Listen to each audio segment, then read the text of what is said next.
is officially Tuesday at 2. Thank you for joining me for this edition of What is a Typical Homeschool Day? I am your host, Antoinette LaGrossa. I am with ShillerLearning. We are a Montessori-based math and language arts curriculum. And the first thing we want to do in today's session is to dispel the myth that there is a typical homeschool day. So if this is your vision where, you're going to have a set schedule and you're going to allot 45 minutes for math, 45 minutes for language arts.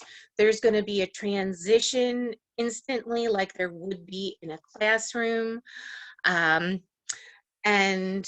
everything is in order. Your house is perfectly clean and you've got time to relax and be tranquil. Well, yes, you will occasionally have those days, but in general, no. There is going to be almost no picture perfect days. And our goal when homeschooling is going to be most successful for us when we stop trying to replicate school at home. School that takes place in a classroom setting is completely different than the education that takes place in the home. First off, the dynamic between you and your child is different than the dynamic between a teacher and student in the classroom. And if you're trying to replicate school at home, you're abandoning and giving up one of the biggest benefits of homeschooling, and that is the ability to personalize your curriculum.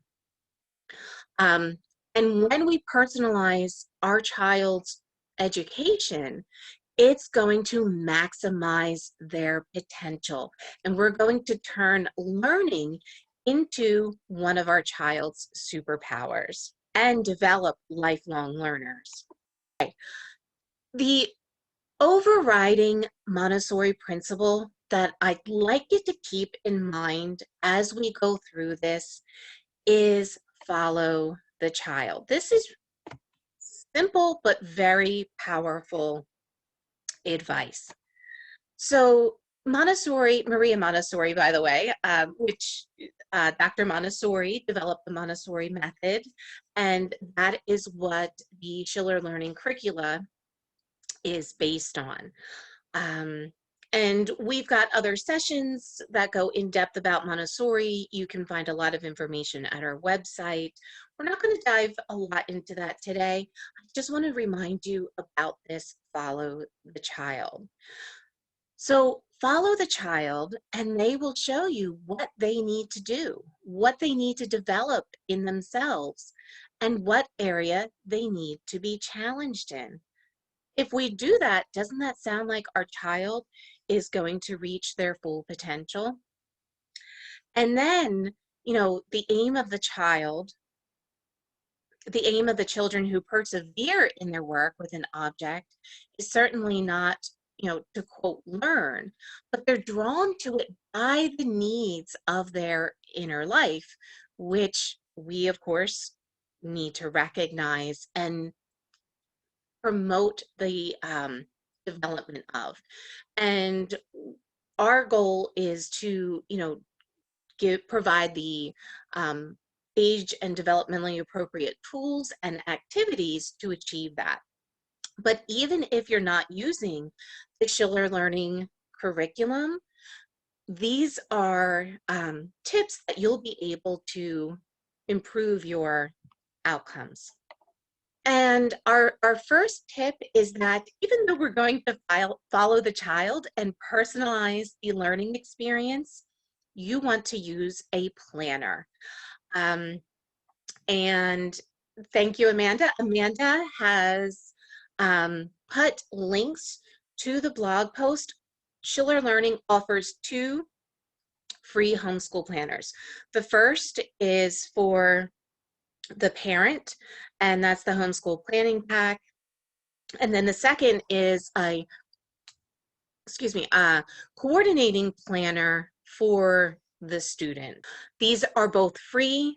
They've got tons more information than what we're going over today. There are free printable planner sheets that go with the tips. So check those out. But we are going to be looking at, in particular, one of the recommendations in there in the student planner, and that is the flexible schedule using the scheduling cards. I cannot recommend this technique enough because this is going to help give you that structure to know that, okay, these are the goals that we want to achieve on a particular day or throughout the week. And you'll create cards for those. And so what you're going to need is either some cardstock or 3x5 cards. I got to tell you, 3x5 cards, I absolutely love them. You can use them first off for creating the Montessori 3-part cards, the nomenclature cards, and we have a blog post on that. There's some sessions on the YouTube channel also that take you through using 3-part cards. A lot of our free activity packs include some seasonal and holiday 3-part cards. So your 3x5 cards are great for those because you can just print them onto those, or you can use cardstock. You'll want a hole punch so that you can punch a single hole into each of those cards, and then something that you can loop them onto, something like a D-ring or a shower curtain ring. I like the shower curtain rings. They're inexpensive. This is a set that I have that we use for this purpose. And then you can just, click those together, and now you have the ability to flip through and easily take cards off of your ring. So you can create sets for either each day of the week, or depending on your students' motivation and discipline, you could also put all of your goals for the week onto a single ring and let them choose. Add special project cards as that becomes appropriate throughout the year. But for this, you will have a card for each of your subjects. Math, language arts, science, history, music, all of that. And then as the child, they can then decide for themselves which thing they want to get started with first. And that's where I say you can do either day or week, because depending on the child, if you were to do a week's worth of cards on a single ring, they might choose all of the things for the first couple of days of the week that they love, and then not be as motivated to work the rest of the week. So for that child, I'd recommend doing a daily ring so that each day you're sure to get in some of the things that they're less motivated to do. Now, some things that you want to remember to include into your flexible schedule. First off is physical activity. And I actually recommend doing these scheduling rings, not just for your kids, but for you too. And this is one of those crucial things to include in your daily life for both kids and adults. Because first off, physical activity is going to help reduce everybody's stress.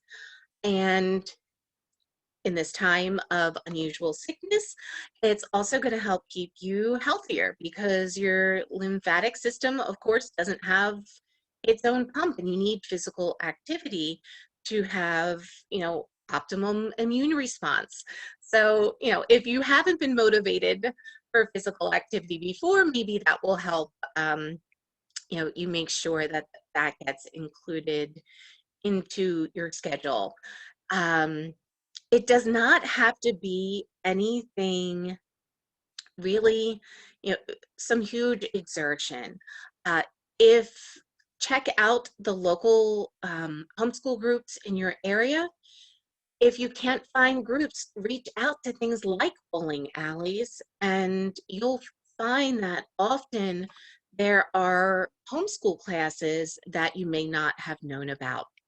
It's a great way of making sure that you get that physical activity and making new connections in your local homeschool community. That's one of my number one tips for new homeschool parents, is to make actual physical connections in your local community, because an online homeschool community and support, things like this, that's wonderful, and it really provides an important function in our lives. But having that, in-person connection, um, for sharing, it really does, it's different. And I recommend that everyone have that with at least one person, but it's nice to get it with a group. So including physical activity every day. Another reason this is important is that especially younger bodies, they are designed to move. They are not designed to sit down and do worksheets for hours on end every day. And that physical activity is going to help the child in their schoolwork as well. And lots of studies support that. Physical activity and recess actually helps to reduce ADD symptoms as well. And it could be something as simple as dancing and being silly, which is, I like to do that occasionally myself. Okay, another crucial thing to include in your schedule is white space. And for this, it's going to be free time, but free time that excludes any sort of electronic. Kids love this card in their schedule. It gets to be whatever they want. Just not a television show, not a video, not a screen, not an electronic game. So electronics, your white space is an electronic free zone. How much time you're going to allot for each of these is going to depend on the age of your child. And once you have all of your cards filled out, you can begin to determine how much time you want to allot to each one. And we're going to go over a recommendation for time to spend on different subjects in just a couple of minutes. So make sure you get your white space card in there. And then this is another one that it is really important. This doesn't have to be a daily thing that is included, but group time is really important for the social emotional development of a child. There are things that you can do getting together outdoors. Again, connect with your local homeschool group. You can get together out at an outdoor venue. Your local park is perfect for this. And then, follow your local guidelines, but, making sure that on a regular basis that you include that in for your kids. And by the way, it can also be, your extended family or a group that you're in through church or some scouts, some other local community organization. Okay, so it seems like every time you try to get together, the other kids are mean. So that's definitely a challenge with children. They're learning. And what age range are the kids that you're getting together with generally? And children, they are learning how to deal with each other and what is acceptable and what is not. Yeah, so ages 8, 9, 10, approaching that preteen section. that can be that when they start to experiment with being unkind to others, whereas you know, the couple of years before that, kids tend to be a little more kinder with each other. Okay, so, but this is where if the kids are treating each other poorly, that the good connections with the parents come in handy, because you want to be able to approach that with the parent. Um, and then interjecting yourself, there's a balance here. So when the kids are treating each other poorly, we do want to interject ourselves and, you know, make sure that no one is being bullied, because bullying is simply unacceptable. Whether you're a child or an adult, it is not an acceptable behavior. However, at the same time, you don't want to interject yourself before the kids have had an opportunity to figure out how to sort that out between themselves. And there are some techniques that Larry Schiller talks about that would be really helpful here. And that would be to express your values in advance of these group activities. And there are some Ask Larry Anythings. There's some videos that would be more in depth on helping with these, with that that particular issue. Let me just check us for time. But setting your values in advance and turning those into goals and rules. You want your goals and your rules to support your values. And one of those, of course, would be that, you know, we treat each other kindly, we treat each other, um, you know, the way that we want to be treated. And we can give the child our kids tips for how to deal with when other kids are unkind. And those can be, you know, verbalizing for themselves that, you know, I don't like it when you do X and I'd like you to stop. Or reaching out to a child who is acting out and being unkind and, you know, offering to them, you know, is something bothering you? Is there something that I can help you with? Because often kids who are unkind um, are doing so out of an insecurity or something that has happened to them in the past. So these are things that we can do in advance of getting together with other kids, and then having those conversations with parents, you know, the parents of the kids that in the group. And again, that's something you do need to tread lightly with, because people can get very defensive and insulted when it comes to um, pointing out behavior of their child. You know, I always try not to be like that. I personally really appreciate it when someone lets me know that my child is doing something they shouldn't be doing, because I'm just like, wow, thank you. Here's an opportunity for personal growth for us. And I really appreciate you letting me know. And if you set that example in the group of parents, you can help spread that attitude too. So I hope that helps. And then check out the YouTube channel and the Facebook page,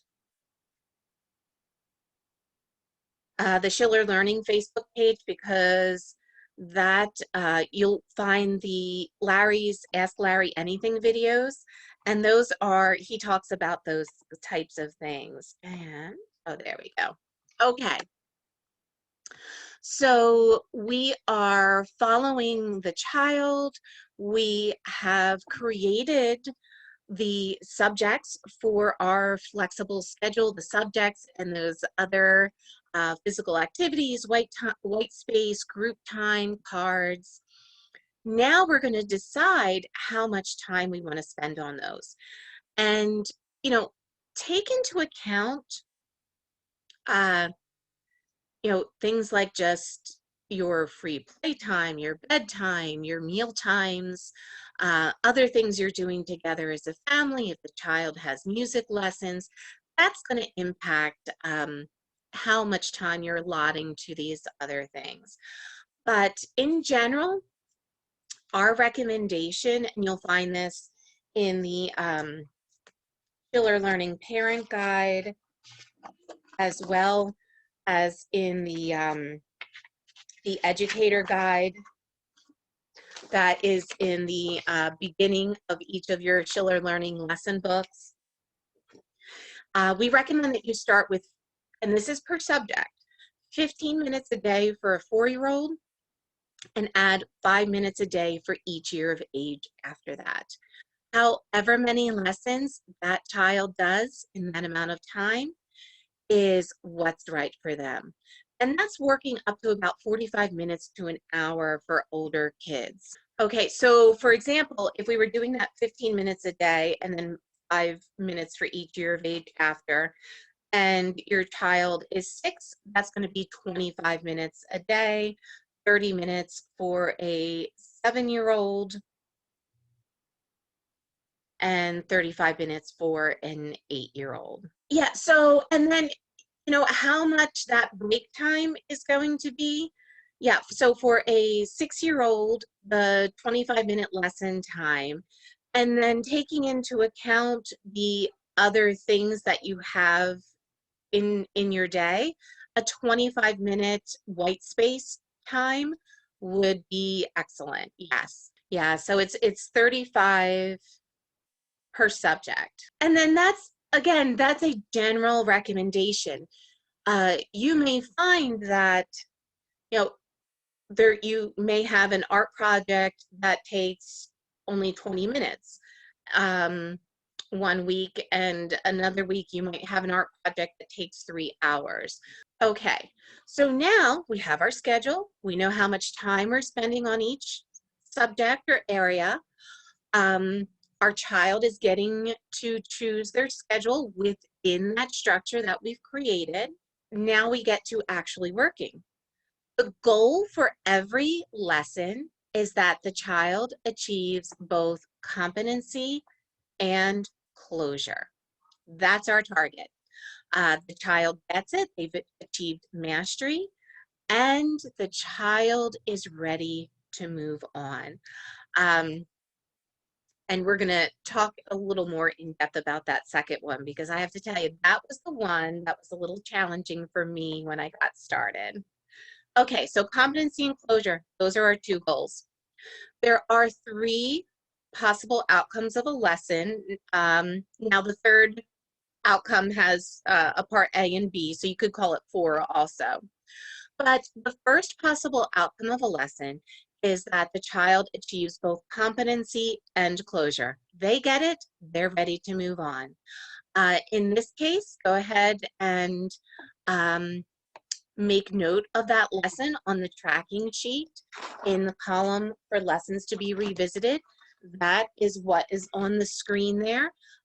It is also, you get these printed in your lesson books. They're also, if you're getting, some of the kits have extra printed sheets, including in the printables as well. You also have the PDF file to this in your customer download. So yes, that is a funny point. Try reading your Schiller materials. I have to, a lot of people, you are not alone. Our parent guide in the math is like this tiny little 16-page booklet. Gives you best practices to get the most out of the program. You are not alone in skipping over that. And then the, let's see, the educator guide that is in the beginning of the book, it's also just a few pages. Let's see, 1, 2, 3, yeah, 2, actually just 2 pages. And again, it's going to give you some simple tips to help you get the most out of the program. Okay, so you've got the tracking sheet, but you also have the PDF in your downloads, which if you've gotten just a digital kit, and don't have any, physical printed materials, this is in your content as well. This is good for not only your Schiller subjects, but everything else. It's a great learning management tool. It's going to help your child take ownership of their education. And the sooner that the child takes ownership of their education, the better student they're going to be in all areas. Okay, so make note of the lesson on the tracking sheet in the column for lessons completed.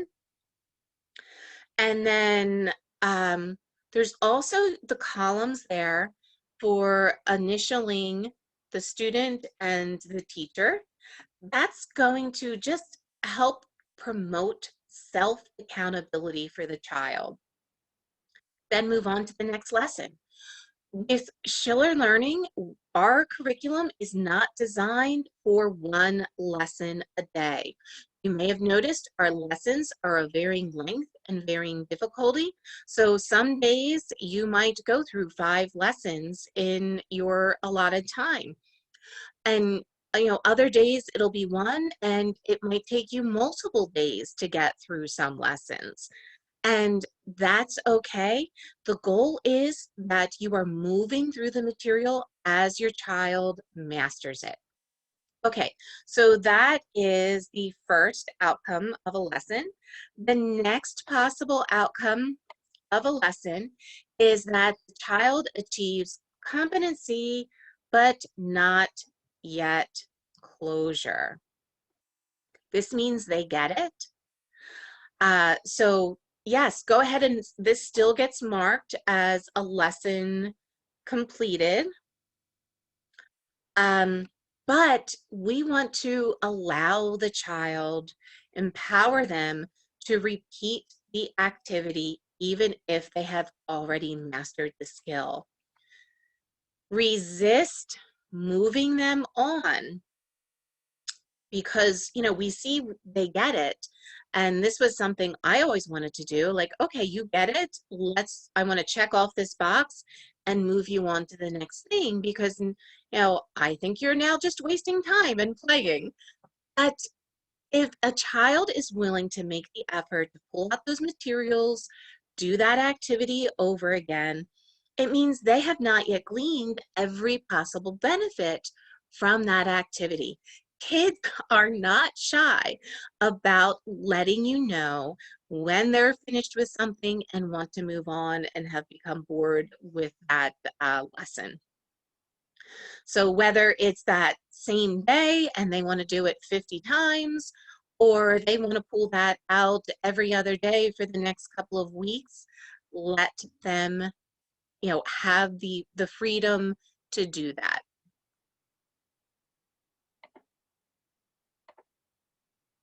Okay, now the third possible outcome of a lesson is, this one's a little easier for us as parents because the child doesn't achieve competency, and so of course they don't have closure either. They don't get it. So for this, we'll make note of this lesson in the column for lessons to be revisited. And then we want to, again, empower the child to practice the skill whenever they would like. So if they want to keep practicing that day, but we don't want to force that. So if we go through that lesson, they haven't mastered it, but they want to go on to the next activity, let's do that. But we'll mark that in the column for lessons to be revisited. And then on a regular basis, we're going to add that back into the work until that skill is mastered. So, the Schiller curriculum is an incremental spiral. It gives you bite-sized chunks of concepts. But within that spiral, you are working to mastery at each child's individual pace. So you're getting the best of both worlds there. And then you're going to revisit that activity on a regular basis until they achieve that competency and closure. And then you can just cross that number off and it drops off. And you have just, created that Goldilocks zone of repetition, not too much, not too little. When you get to a review test and your child is not answering a lot of it correctly, that is an indication that they have not revisited lessons um, as appropriate for their mastery of the topic. And that's an opportunity to have a conversation with the child about those individual concepts and becoming self-aware of when they have mastered something and when they need to continue to practice a skill. Okay. And then in that third possible outcome of a lesson, there is another thing that can happen is that not only does the child not achieve that competency and closure, but they hit a wall. They're frustrated. Uh, don't feel like you have to actually go through that entire lesson. You can offer to them to move on to something else. And this is actually in our parent guide, is we give some phrases, suggested phrases for when different situations arrive. And we have one in there, you know, it's your child gets frustrated, hits a wall. You can say to them, no, I see you're not developmentally ready for this. Let's put it aside and we'll come back to it another time. Kids generally have one of two responses to that. First, they are super glad. Just put it on the lessons to be revisited and then come back to it periodically. Or when you say, I see you're not ready for this, we'll come back, the child can feel challenged. What do you mean I'm not ready for this? You know, I can do this.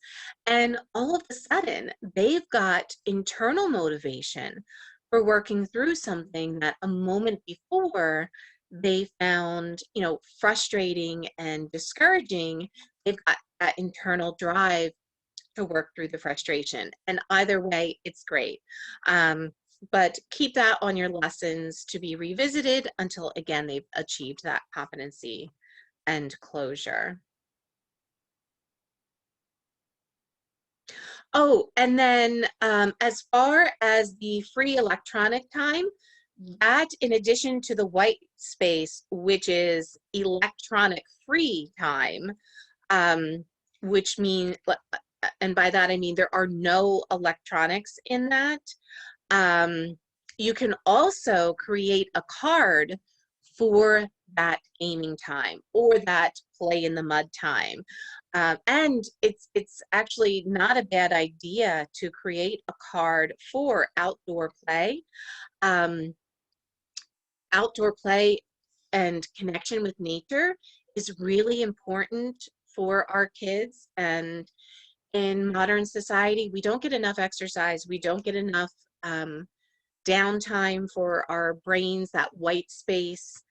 And, you know, the exercise, outdoor time, and white space. So having cards for all of those are good. The card for the electronic, or let's say, you know, the video game or tablet, whatever is your child's indulgence, that card is going to help you budget that time and minimize its impact on their daily life and minimize conflict and, you know, power struggle over how much time they're going to spend on that. And then again, with that flexible schedule, they can choose which part of the day. And by empowering your child to make choices for themselves, they're going to be, you know, better partners in making sure that all of the goals are accomplished for the day. Okay, so I think that we have gone through all of the questions.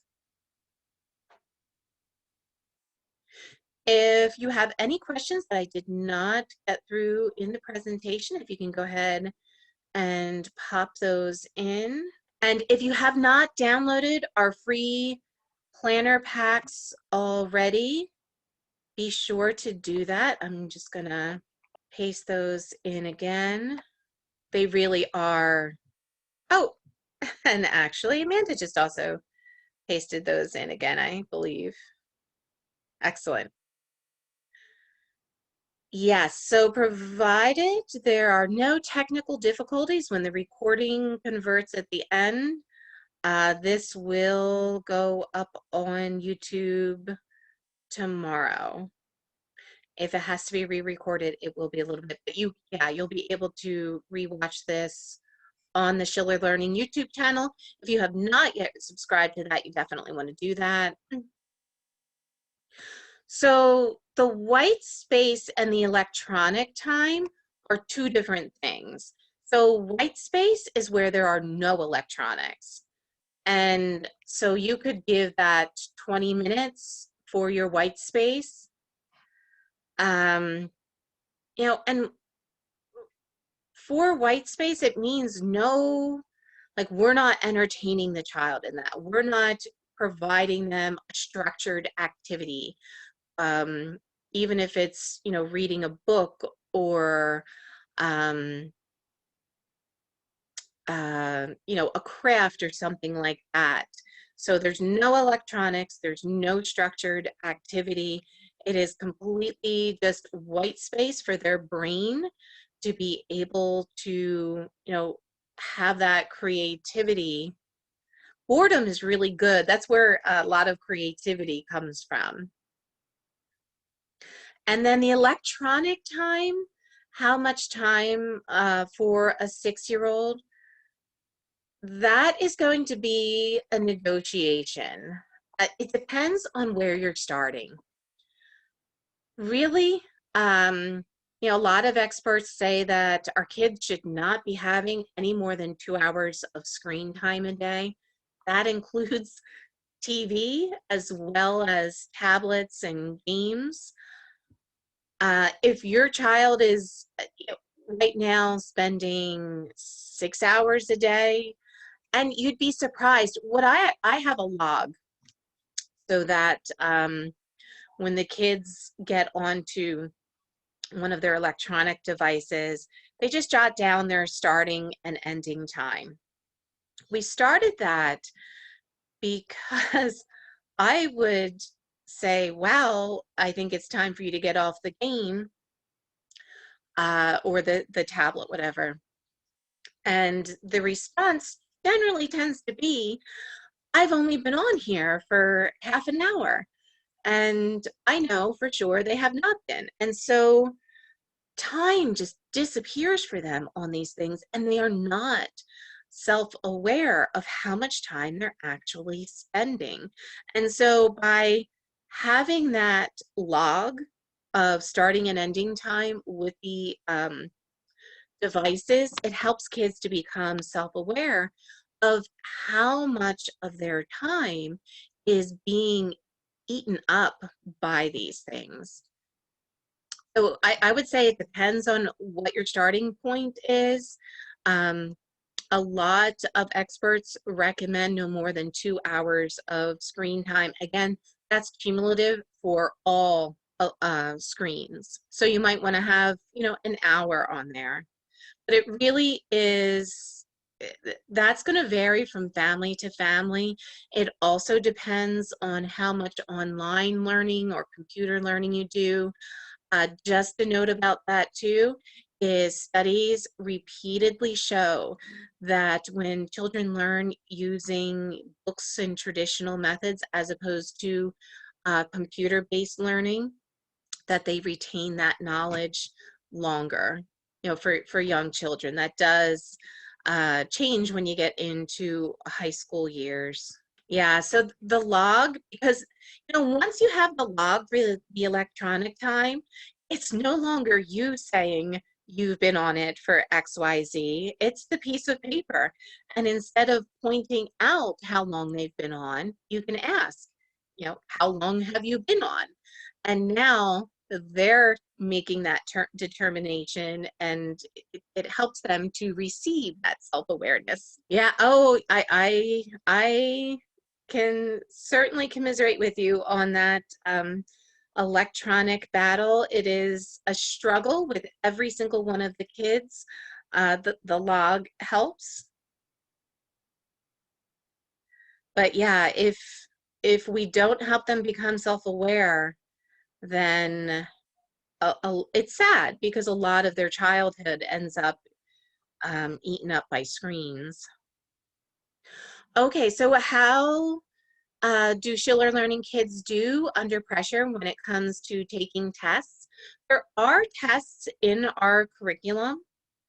So testing is not a new thing to kids. And by taking tests, do you mean standardized tests? So I can tell you anecdotally from my own experience as well as other reps and customers, my kids tested well. I homeschool in Pennsylvania, and we do testing in 3rd, 5th, and 8th grades. When I first started homeschooling, I actually used to do the standardized test every year. But after a couple of years, I found that the test was telling them exactly what I was telling them. And as far as, you know, which were their strong points, which were the areas that they needed to continue to focus and practice and work on. But with the multisensory approach and instruction, they're getting a really solid foundation in all of the concepts, and that helps them perform well on tests. I've also talked to customers who've had to suddenly put their kids into school unexpectedly, and have out of the blue called up to tell us how well their child transitioned from that Montessori homeschooling to a school environment, and that was something they were worried about. And so we're very pleasantly surprised by the fact that they were testing well and ahead of their peers. Yeah, so they should do well with all of that. Again, it's going to depend on the child. Okay, so thank you for all the questions. We had a lot of great questions today. Always love and appreciate your input. Glad we got to explore some of your challenges before we got started. I hope we gave suggestions for helping you with all of those. And in today's email, it does let you know what the subject for next week is going to be, as well as sessions that are coming up in 2021. We are, next week, we're going to talk about homeschooling through the holidays. And after that, we will be taking a break for the holidays and then picking back up the first Tuesday of the new year. So I look forward to seeing you all next week. Oh, one more, another question popped in there about recommending the math curriculum for a child with autism. And yes, absolutely. And actually, Positively Autism recommends ShillerLearning and points out that the program can, if you do ABA, because of the scripting and lesson preparation and the tracking sheets, it's really easy for multiple instructors to be able to work with a child with the curriculum without even having to confer with each other on where the child is at. And the Montessori method is a very powerful support for children with a whole host of special needs, and being on the spectrum is definitely one of those. Yeah, so for kids on the spectrum, the ShillerLearning math curriculum is a wonderful choice. And we have a lot of positive feedback.